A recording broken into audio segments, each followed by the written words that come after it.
Hello, everyone, and welcome back to Talk Wordy, my hub for all of the words that I read, write, or otherwise want to yap about. Today, we are going to get hardcore into the yapping category of this podcast, and we are going to be talking about this book, People We Meet on Vacation by Emily Henry. More specifically, we are going to be talking about both the book and the movie and analyzing some key differences that I picked up on.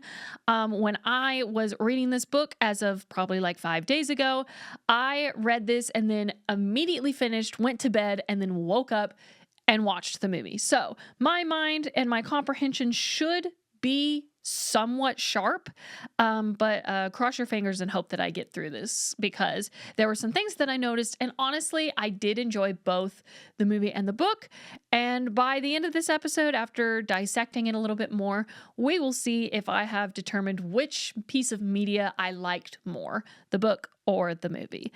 So let's get into it. So, for those of you who don't know what People We Meet on Vacation is about, the story follows Poppy and her now ex-best friend, Alex. The book follows them across 10 years, and the years are kind of scattered. You get like flashbacks, but it's different years, and then we cut back to the present. It's a whole, smorgasbord of things. In the present timeline, Alex and Poppy have not really spoken or seen each other in around 2 years.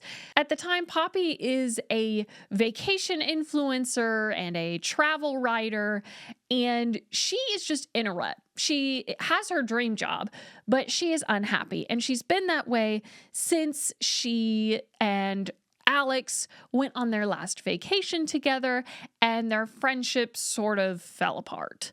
So to try and make up for this and fix what was damaged, Poppy comes up with a lie that she is going to be sent through her work, who basically pays for her to go on vacations. She is going to go to Palm Springs. Her work is sending her to Palm Springs, which conveniently allows her to attend the wedding of Alex's younger brother, and therefore allows her to reconnect with Alex. Now that you know what the book is about, I would like to warn you before we start dissecting key differences. This podcast episode contains spoilers. I am not holding back. You will know everything that happens. And I will say, if you've not read the book, but you have watched the movie, you're pretty much in good shape. So the first difference I want to talk about between the book and the movie is the wedding. So in the book, Alex has 3 younger brothers, David being the youngest. David is set to marry Tom, however you pronounce his name, in Palm Springs, California. And then in the movie, Alex appears to have one brother, that being David, who is marrying Tam, but I think in the movie they changed his name to Nam or Nam? Maybe I'm just botching the pronunciation. It's the same name. They are set to get married in Barcelona, not Palm Springs. R.I.P. the Desert Rose, aka the hotel that they stayed at in Palm Springs in the book. Another key difference between the book and the movie is the final vacation. So in the book, the last vacation they go on is in Croatia, and the two drunkenly kiss after Alex sneaks out of his hotel room that he's sharing with the R&R photographer / vacation guide. It is not the pregnancy trope that breaks them apart, but a kiss. Something actually happens between them to break them apart. Meanwhile, the movie, the last vacation is in Tuscany. In the book, Tuscany is the second to last vacation before Croatia. This is still where the pregnancy scare occurs, but Poppy's fear and vulnerability makes her nearly kiss Alex. And they stop themselves short. And after she says that he's merely just like her best friend, Tom Blythe, Alex, enrolls in the ever-famous Anthony Bridgerton School of Yearning and Proposing to the Wrong Woman, and gets engaged to his on-again, off-again girlfriend, Sarah Torval. Classic move, which feels very movie rom-com. Like, I think if this happened in the book, I would throw the book. When it happens in a movie, I just feel like the theatrics are always bumped up a little bit. And in a movie, it just makes sense because I don't know if it's just because it's visual media. But if Alex Nielsen would have done that in the book, I think this would be my least favorite Emily Henry book. But because it happened in the movie, not the book, I think we're safe. And speaking of his girlfriend, Sarah, let's get into the other difference. So, seeing Sarah again, because Poppy does run into her, in the book, Poppy makes a mad dash to the school to try and see Alex and have that like final like aha moment, all I want is you, that whole thing. So she goes to the school. They won't let her inside. She can't get in the doors, and that's when she sees Sarah on the front steps because Sarah also works as a teacher at Linfield. However, in the movie, Poppy doesn't even go to the school at all. Instead, Sarah is now a flight attendant, and they run into each other between gates in the Barcelona airport. The dialogue, though, is pretty much the same, which I honestly love because Sarah, bless you, when you were actually with Alex, like, I felt for you, but I was also annoyed because I wasn't rooting for you. But, like, the woman you are, girl, you're better than me. Quickly, I just want to say the things that they kept in the movie, but may not be exactly how they were in the book, that just really filled my cup, were the "it speaks to me" thing with, like, the wooden sculpture. Also, love that she actually got the sculpture because in the book it was like a $120,000 animal, but then in the movie it was this like wooden sculpture, this like really tacky like mountain beast or whatever. I thought that was hilarious. The sayings of like theme matters and too many wine. Too many wine in New Orleans was everything to me. Too many wine, too much wine to too many wine. That line, it's one of my favorites of the whole book. And I love that they kept that. And then also, I love the way the movie expanded on the scene where Alex meets Poppy's parents before they go on their first or second vacation. I feel like the mom actor, she's been in a lot of things as a mom role, so she like just has that archetype down. And then they put my 80s movie king as Poppy's dad talking to Alex Nielsen in the living room. Also loved that they expanded that conversation. The fact that they like actually put in dialogue and perspective of the dad thinks that Alex is afraid of like doing it with Poppy on the trip. And so he's basically trying to give him this like watered down sex talk. But really, it's just Alex is afraid of flying on a plane for the first time. And so their miscommunication there, I'm sorry, but that was movie gold. That was also one of those like pure rom-com moments. I loved when the dad got embarrassed, not just Alex. I appreciated that a lot. Now, let's expand more on like other additions and changes that I actually loved in the movie. And number one for me is going to be the way that they added to the concept of Vacation Alex. So we talk about Vacation Poppy and Vacation Alex in the books, but we don't like see like an isolated moment of Vacation Alex. And so they added one into the movie, and it was him going skinny dipping with all of the people in the mountainside, like all of the people in the camp that were like probably doped up on pot or whatever, and having his clothes washed away in the sea. That was so funny. I loved him having to like interrupt Poppy and Buck in the tent and put on Poppy's romper because he had no clothes anymore. That was priceless to me.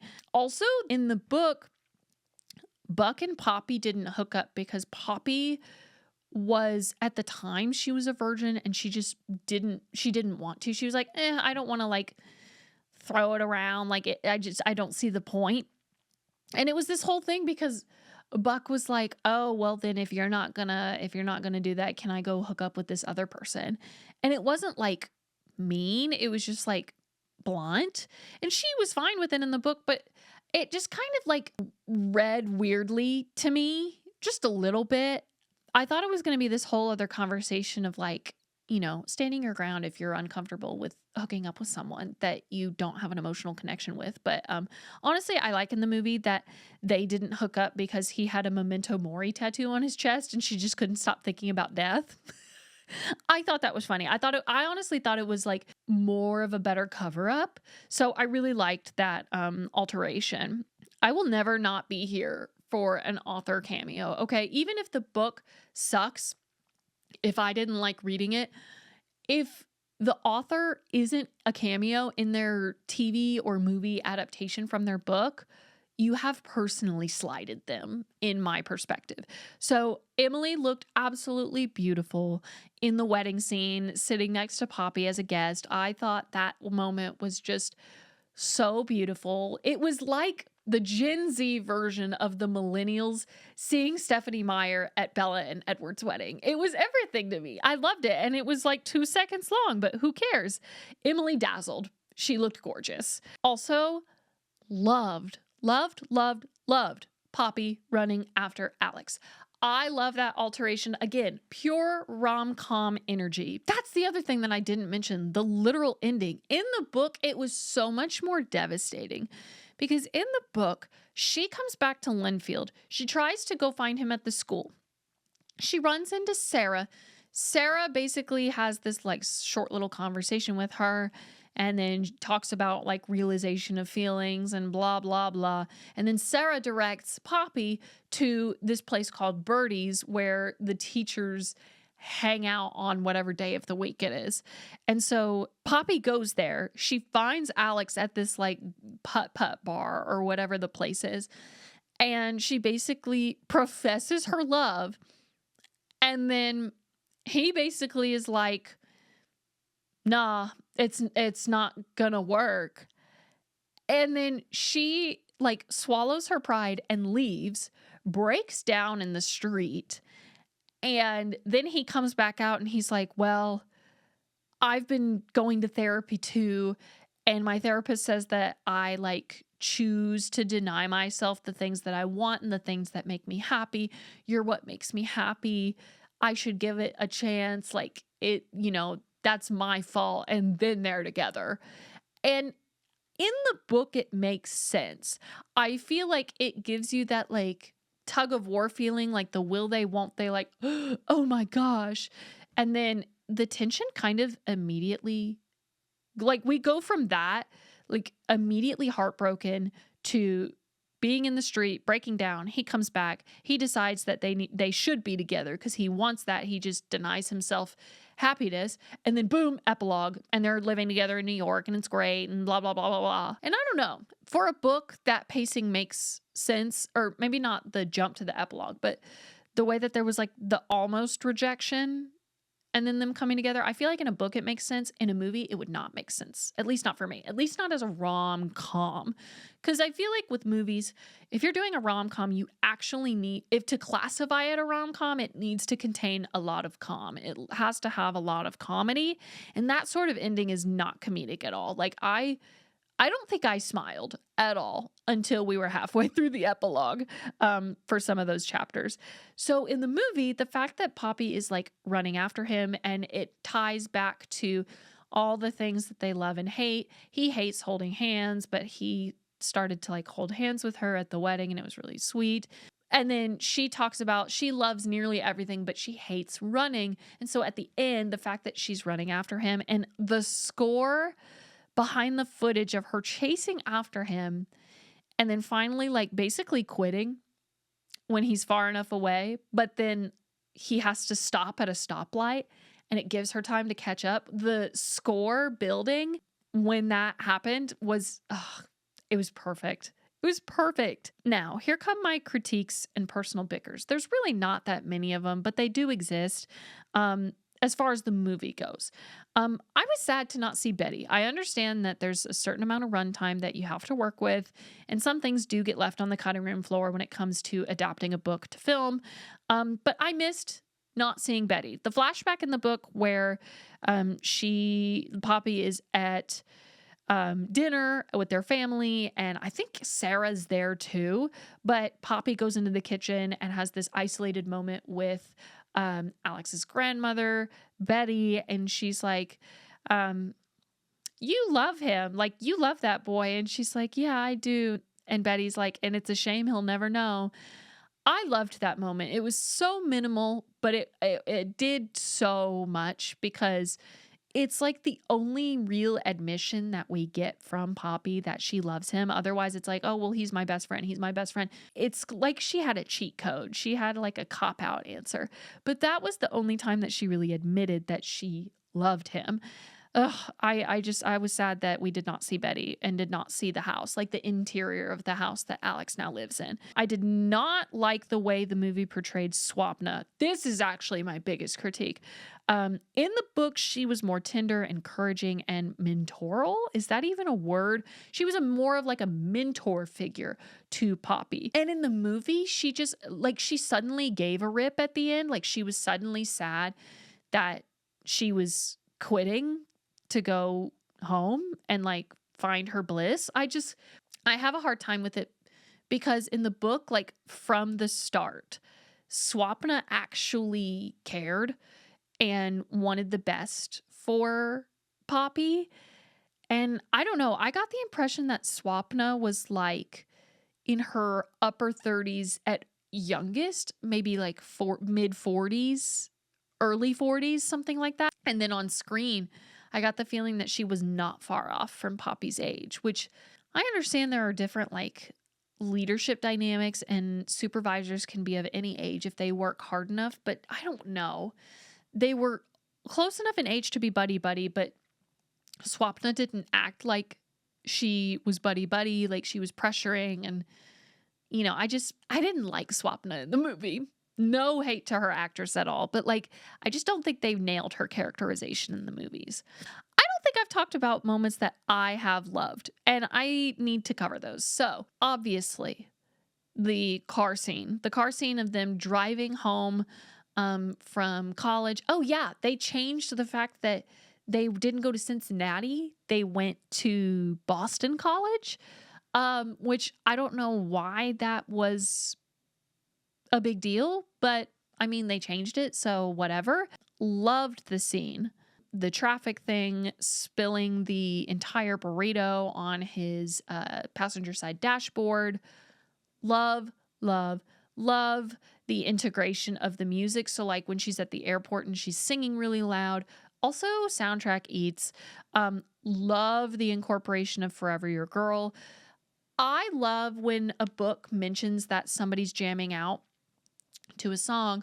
Like the whole thing about the I hate the saxophone. Alex being like, when does saxophone ever add value positively to a song? That whole thing, I was actually thinking it was a different song. Like I love Careless Whisper, okay? And so when he was like, what song does a saxophone add positive value to?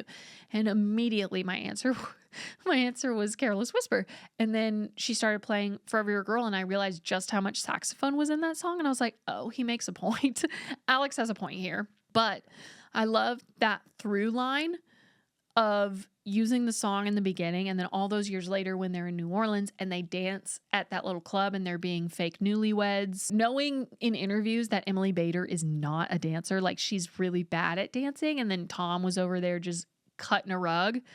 Loved that. Also, did not like when Julian showed up in New Orleans. I don't think that happened in the book, but also, again, my comprehension fades day by day. I didn't like that. Like, I understand it added angst to the movie, but I hated that. I hated it. I think that covers just about everything in the movie that, like, I adored. So, with that being said, it's time that I decide if I liked the book or if I liked the movie more.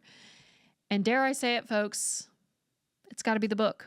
It's got to be the book. I'm sorry. Like, I want to be a movie stan. I want to say movie over book. I think it's only been the case for me one time that I've liked the movie more than the book.